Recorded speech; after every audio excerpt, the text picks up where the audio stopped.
right. Some big Ripple news this morning. It broke at 9 a.m. Fortress Citadel Securities lead a $500 million investment, making Ripple valued at, I have to dramatically pause here, $40 billion.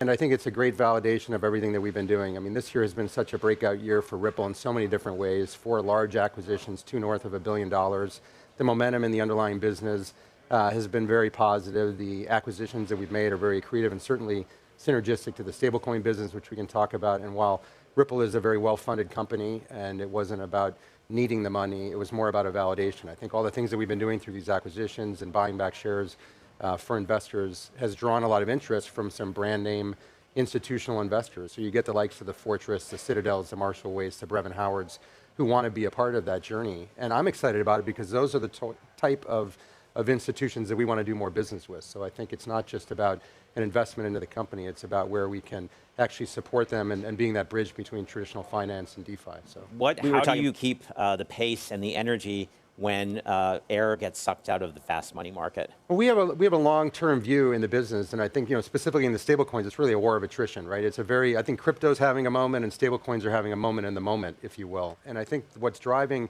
the growth of stablecoins is a couple things. We have some regulatory tailwinds specific to stablecoins around the Genius Act, which has really given a signal to institutions that you can come into this market and use these assets in all sorts of different ways. And now it's about the utility, and I think we're seeing a big unlock in how stablecoins can be used. The acquisition we just made of GTreasury is a very exciting one for us in the stablecoin business specifically because that customer list is really a who's who of Fortune 500 companies. And while we were doing the diligence around that, most of them are not using stablecoins today, yet have an interest in doing so. So I view that as a very fertile ground to introduce stablecoins, for example, into the flows of how corporate treasurers are using. We're seeing a lot of What's the argument for RLUSD over some of the other stablecoins like USDC and USDT? Yeah, we positioned RLUSD from the start as being the most trusted stablecoin out there. And we do that in part because of the issuer, everything that Ripple represents in terms of our brand. We were one of the OGs, frankly, in the crypto infrastructure space starting in 2012. Also, the way we bring the asset to market around the transparency, the partners we have from a reserve custody standpoint at BNY. We use Deloitte as our attestation partner. The license we have in New York under DFS and going to also get a license from the Fed, or the OCC rather, all those things really matter.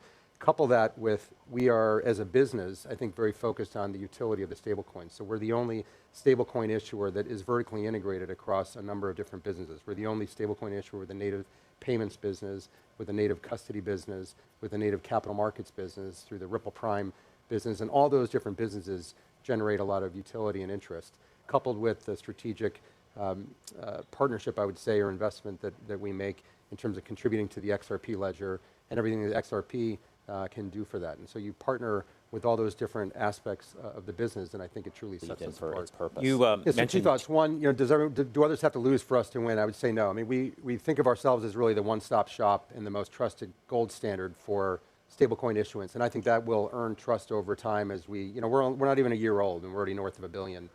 So we're seeing meaningful support for that, and that will continue to grow. We do believe that the 0 to 300 billion has been largely driven by retail investors, and that the next 10x or 20x or whatever the number is going to turn out to be is going to be more institutional driven, the slow money, if you will.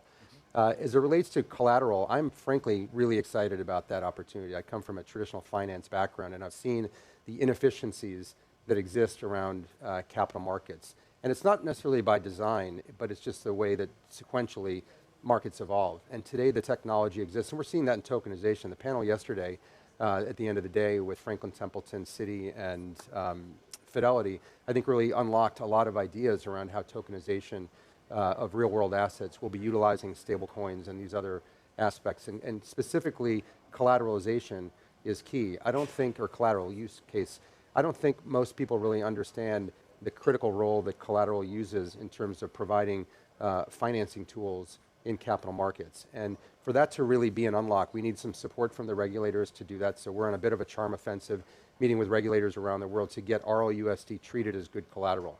And our argument quite simply is that the underlying assets that we invest our reserves in, cash, treasuries, overnight repo, those assets are treated as good collateral, undisputed. So why wouldn't you look at a digital representation of those and treat them the same way? And if we can get that to happen, the opportunities as are we see endless, today. across the I industry. have to believe there's going to be consolidation over time. And I say that not in any protective way. I just know how difficult a business this is to run. And the demands, well, it depends which area you want to focus on. Again, we're constantly swimming upstream and we want to service the biggest institutions in the world globally. And that requires a tremendous amount of trust and transparency and liquidity in terms of how you bring that to bear. There are 55 stablecoins with a market cap of more than $1 million. So it's a very fragmented industry. I don't want to say at the lower end in a pejorative way, but at the smaller end scale. And I just don't see how they survive. I think there's also a lot of walled garden type stablecoins that will exist out there, whether you're a corporate or whether you're a bank or whatnot. And then the big opportunity is for interoperable stablecoins to connect those different walled gardens. And that's really the area of focus that we have. We focus on payments, we focus on capital markets and related use cases, but it's with that interoperability in mind. Here's an oddball question. Should RLUSD have its own money market and its own yield curve, or should it really rely on the US dollar yield curve? Great question. I mean, we're going to evolve with the industry in terms of yield-bearing stablecoin and yield instruments. Right now, that doesn't really exist as a opportunity in regulated markets, and so our play here is to partner with folks. And so we've announced a partnership with BlackRock's BUIDL and VanEck's VBIL through a partnership we have with Securitize, where we give the marketplace an opportunity to pair together essentially a savings account, if you will, and a stablecoin RLUSD and a checking account in terms of those. And I think you will see convergence of those type of products over time. But right now, I think it's a very elegant pairing where you can put those two together and provide 24/7 utility and liquidity for our customers.